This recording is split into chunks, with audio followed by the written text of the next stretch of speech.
এই সূরাটি মূলত তারাই শুনবেন যারা খুবই অভাবে আছেন, কষ্টে আছেন, কোনোভাবেই যাদের মনের আশা পূরণ হচ্ছে না, যারা গরিবি দূর করতে চান, ঋণ পরিশোধ করতে চান, এবং যারা চাকরি হারিয়ে দিশেহারা হয়ে পড়েছেন, কোনোভাবেই কোনো মাধ্যম খুঁজে পাচ্ছেন না।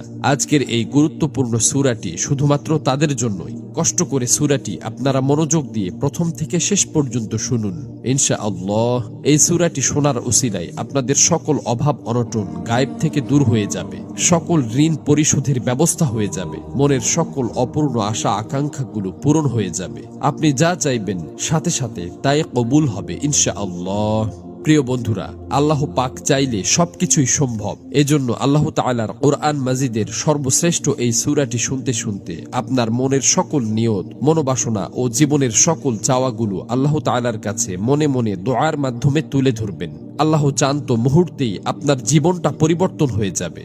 প্রিয় বন্ধুরা, জীবনে তো অনেক প্রচেষ্টাই করেছেন, একবার না হয় কোরআন মাজিদের এই সূরাটির উপর বিশ্বাস রেখে প্রথম থেকে শেষ পর্যন্ত শুনলেন। এই সূরাটি শোনার পর আপনি নিজেই বাধ্য হবেন আমার জন্য দোয়া করতে। এই সূরাটি এখন পর্যন্ত লক্ষ লক্ষ কোটি কোটি মানুষ শুনেছে এবং